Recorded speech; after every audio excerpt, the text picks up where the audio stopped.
अस्सलाम वालेकुम dear students. आज का जो टॉपिक है वो है discuss the procedure for the amendment of Indian constitution. बच्चों ध्यान दीजिए, discuss the procedure for the amendment of Indian constitution, या फिर ऐसा भी पूछा जा सकता है the Indian constitution is a blend of rigidity and flexibility. Let me repeat it, The Indian Constitution is a blend of rigidity and flexibility. ये topic का नाम है। हिंदुस्तान का जो आईन है, क्योंकि इसमें मैं आपको पढ़ा रही थी कल कि Indian constitution is a living document. पिछला जो टॉपिक मैंने आपको पढ़ाया था, लिविंग इसलिए है because of amendments.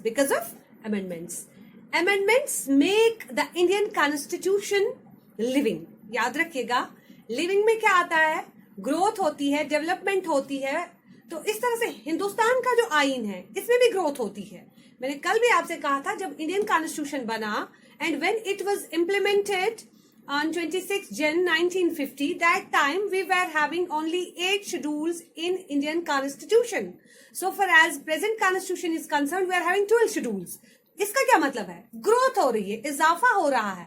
Articles were only 395. Presently we are having more than 400 articles, 440 articles. तो दिन ब दिन इजाफा हो रहा है। जब किसी चीज में इजाफा हो रहा है, ग्रोथ हो रही है, इसका मतलब है वो लिविंग है। तो आज का जो टॉपिक है वो यही है कि हिंदुस्तान का जो आईन है, इसमें जो अमेंडमेंट हो रही है, इसमें जो चेंजेस आप लाते रहते हैं आए दिन, या हमारी जो पार्लियामेंट है आए दिन हमारे कॉन्स्टिट्यूशन में चेंजेस ला रही है। कभी एक अमेंडमेंट पास करती है तो कभी दूसरी बिल पास होती है। तो ये इसका प्रोसीजर क्या है, किस तरह से हम हिंदुस्तान के आईन में जितने भी आर्टिकल्स है उनको चेंज कैसे कर सकते हैं। समझ आ रही मेरी बात? या ऐसा भी है कि Indian constitution is a blend of rigidity and flexibility. पहले क्वेश्चन समझ आ जाए, आंसर खुद ब खुद समझ आ जाएगा। मैं कह रही हूं हिंदुस्तान का जो आईन है, it is a blend of rigidity and flexibility. इसमें ऐसे प्रोसीजर्स भी है जिनको चेंज करना इट्स वेरी डिफिकल्ट टास्क, क्योंकि वो जो वहां पे आते हैं उसके अंडर आर्टिकल्स वो काफी रिजिड है। और इंडियन कॉन्स्टिट्यूशनल फ्रेमर्स ने कहा भी है कि इन आर्टिकल्स को इजीली या सिंपल मेजॉरिटी के जरिए पार्लियामेंट में चेंज नहीं किया जा सकता है। लेकिन कुछ आर्टिकल्स ऐसे भी हैं जिनको हम सिंपल मेजॉरिटी से चेंज कर सकते हैं। तो यहाँ अंदाजा लगाया जा रहा है हिंदुस्तान का जो आईन है इसमें कुछ प्रोसीजर्स है जिनको चेंज करना बड़ा मुश्किल काम है, बड़ा डिफिकल्ट टास्क है, उस वजह से वो रिजिड है। लेकिन कुछ प्रोसीजर्स है, कुछ आर्टिकल्स हैं जिनको हम आराम से चेंज कर सकते हैं, सिंपल मेजॉरिटी से चेंज कर सकते हैं। वो उसका मतलब है कि वो बड़े फ्लेक्सिबल है, वो इजीली अमेंड हो सकते हैं। जब हम वर्ल्ड की बात करेंगे बच्चों, दुनिया का सबसे ज्यादा रिजिड कॉन्स्टिट्यूशन जो वर्ल्ड का है वो है American constitution. American constitution is the world's rigidest constitution. वो इसलिए क्योंकि हिंदुस्तान से पहले इनफैक्ट 1776 में यूनाइटेड स्टेट्स ऑफ अमेरिका बना। बात समझ रहे हैं? हिंदुस्तान आजाद हुआ 1947 में और 50 में कॉन्स्टिट्यूशन बनाया। कब? यानी 50 में हमने कॉन्स्टिट्यूशन बनाया, और जो अमेरिका है 1776 में। तो लेकिन जब हम हिंदुस्तान के आईन की बात करते हैं, टिल दिस टाइम हमने यहाँ पे मोर देन 100 अमेंडमेंट्स हिंदुस्तान के आईन में पाई। और जहां तक अमेरिकन कॉन्स्टिट्यूशन का ताल्लुक है उसमें तो 30 से ज्यादा क्रॉस हुआ नहीं, और वो भी 200-250 वर्षों में।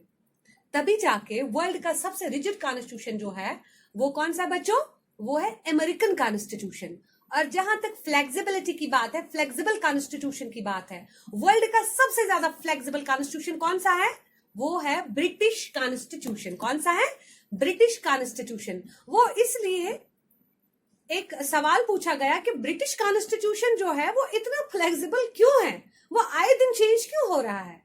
क्योंकि ब्रिटिश कॉन्स्टिट्यूशन जो है that is completely based on conventions. They are not having written constitution. ये बात याद रखिएगा, वर्ल्ड में ब्रिटिश ही ऐसी कंट्री है जहां पे रिटन कॉन्स्टिट्यूशन नहीं है पूरी दुनिया में। अब जब रिटन डॉक्यूमेंट आपके पास है ही नहीं तो आपको पार्लियामेंट की मेजॉरिटी चाहिए ही नहीं प्रोसीजर को चेंज करने के लिए, आर्टिकल को चेंज करने के लिए।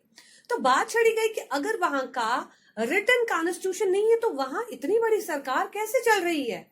वहां की सरकार जो है that is completely based on customs and traditions. तो इसी तरह से अब हिंदुस्तान के जो कॉन्स्टिट्यूशनल फ्रेमर्स हैं उन्होंने हिंदुस्तान के आईन में एक मिडल पाथ अपनाई है, क्योंकि उन्होंने कहा ना ज्यादा रिजिड होना चाहिए हिंदुस्तान का आईन और ना ही ज्यादा फ्लेक्सिबल होना चाहिए. So Indian constitutional framers, they have adopted a middle path of flexibility and rigidity. That's why we are saying the Indian constitution is a blend of rigidity and flexibility, because we have adopted some procedures in Indian constitution which can be changed easily, and there are certain articles where we need special majority to change them. तो इस तरह से हम कह सकते हैं हिंदुस्तान का आईन जो है ये क्या है, it's a blend of rigidity and flexibility. अब मैं आगे बढ़ रही हूं कि हिंदुस्तान का आईन जो है वो किस तरह से चेंज होता है, इसमें जो आर्टिकल्स है कैसे चेंज किए जा सकते हैं. यहाँ पे है कुछ आर्टिकल्स है amendment by the parliament bye simple majority. कुछ आर्टिकल्स है जिनको हम सिंपल मेजोरिटी से चेंज कर सकते हैं. जब हम बिल्कुल सिंपल मेजोरिटी से किसी भी आर्टिकल को चेंज करेंगे, it shows the flexibility of the constitution.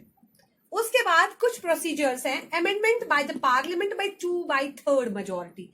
कुछ आर्टिकल्स आते हैं हिंदुस्तान के आईन में जिनको चेंज करने के लिए हमें 2/3 मेजोरिटी दोनों हाउसेज में होनी चाहिए, तब जाके वो आर्टिकल चेंज हो सकता है. Then there is amendment by special majority of parliament and ratification by state legislature.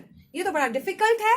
एक तो दोनों हाउसेज में स्पेशल मेजोरिटी हो और उसके बाद स्टेट्स की भी कंसेंट हो, तब जाके उन आर्टिकल्स को चेंज किया जा सकता है. It shows it's rigidity. It shows it's rigidity. सबसे पहले मैं कहना चाहूंगी जो आर्टिकल्स सिंपल मेजोरिटी से चेंज हो सकते हैं वो कौन कौन से हैं.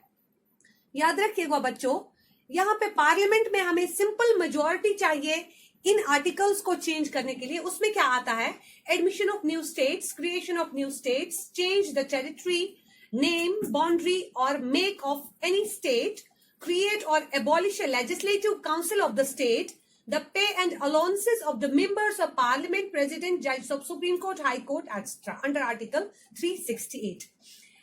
Under Article 368 जिसके तहत हमारा आईन जो है इसमें हम अमेंडमेंट ला सकते हैं, वो डील करता है पार्ट 20 आर्टिकल 368 के तहत.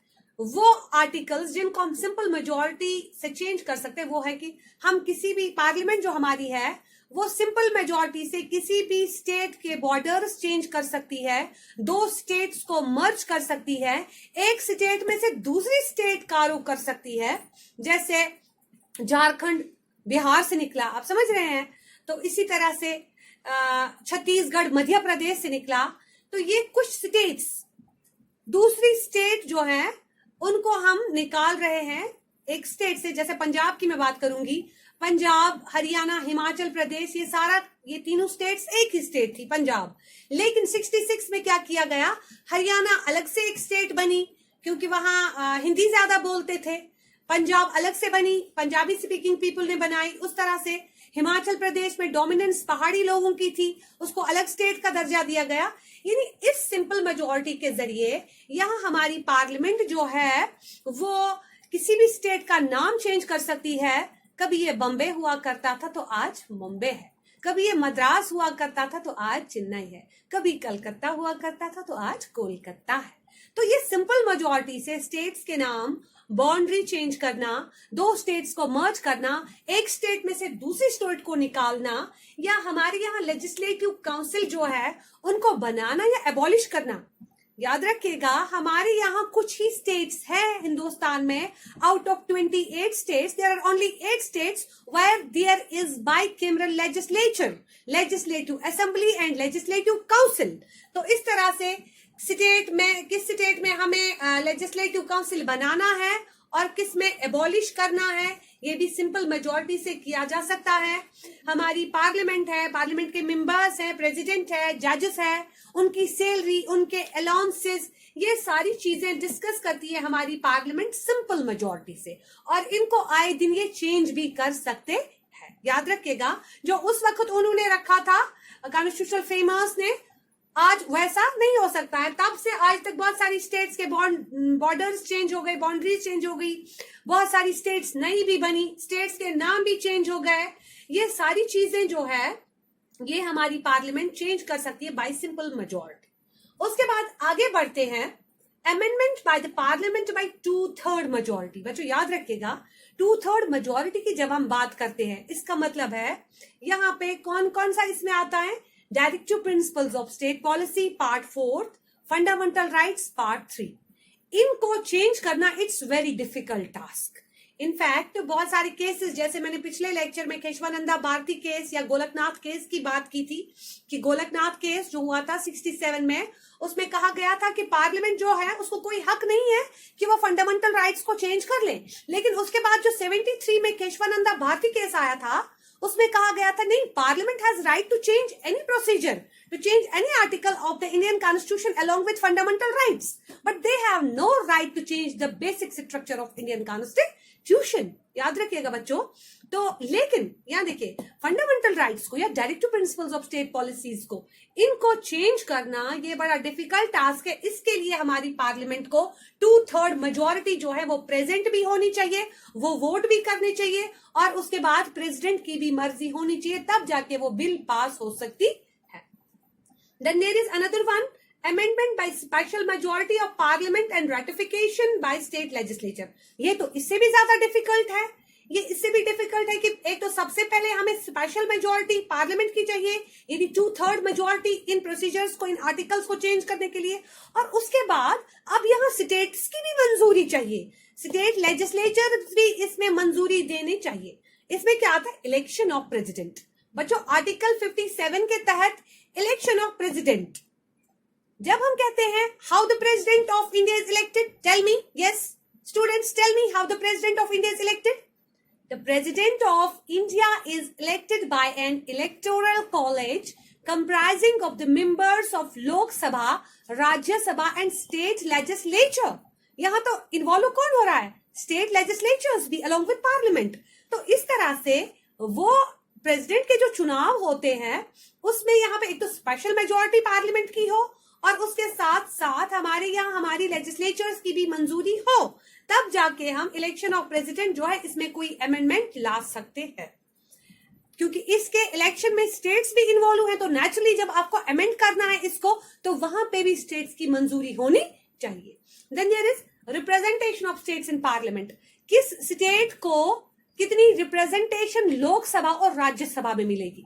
आप देख रहे हैं हमारे यहाँ जो हमारी स्टेट्स है, they are getting representation on the basis of population. जब हम कश्मीर की बात करेंगे या जब हम 7 सिस्टर्स की बात करेंगे, छोटी छोटी स्टेट्स है, तो उनकी एक एक सीट होती है हमारे यहाँ लोकसभा में या राज्यसभा में। लेकिन जब हम बात करते हैं यूपी की तो more than 80 seats are in Lok Sabha, 40 seats are in Rajya Sabha. यहां देखिएगा आप, यहां पे अब representation of states in parliament. अब आप कहते हैं कि नहीं उस स्टेट की रिप्रेजेंटेशन ज्यादा हो, इसकी कम हो, इसके लिए भी हमें पार्लियामेंट में स्पेशल मेजोरिटी उस अमेंडमेंट को पार कर ले, माने, और उसके बाद स्टेट्स की मंजूरी भी हो, तब जाके हम इसको भी चेंज कर सकते हैं। Then there is legislative relations between centre and states. बच्चों जब हम पढ़ते हैं relations between centre and state, उसमें लेजिस्लेटिव रिलेशंस आते हैं, उसमें एडमिनिस्ट्रेटिव रिलेशंस आते हैं।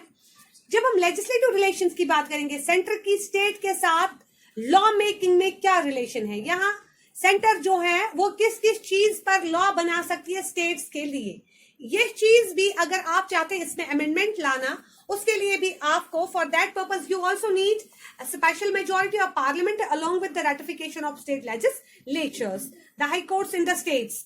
अब हमारे यहाँ किस स्टेट में हम हाई कोर्ट रखें, किसमें ना रखें, कहीं पे तो 2 स्टेट्स का एक ही हाई कोर्ट होता है। आप देखिए पंजाब हरियाणा उनका सेम कोर्ट है, तो इसी तरह से 7 सिस्टर्स की बात करेंगे, सेम हाई कोर्ट। तो यहाँ पे अगर आप चाहते हैं कि स्टेट्स में जो हाई कोर्ट्स हैं इनको कम कर दिया जाए, किसी स्टेट से हाई कोर्ट वहां पे अगर रखी है तो उसको कैंसिल करके एबॉलिश कर दिया जाए, या किसी में क्रिएट कर दिया जाए, उसके लिए भी आपको स्पेशल मेजोरिटी पार्लियामेंट की चाहिए और मंजूरी चाहिए स्टेट लेजिस्लेचर्स की। तो बच्चों याद रखिएगा, हम हिंदुस्तान का आईन 3 तरीकों से चेंज कर सकते हैं। इसमें जो आर्टिकल्स हैं उनको 3 तरीकों से अमेंड कर सकते हैं, bye simple majority, bye special majority 2/3 majority, and bye special majority along with state legislature. Lecture. मेरे ख्याल में आज के लिए इतना ही। अल्लाह हाफिज।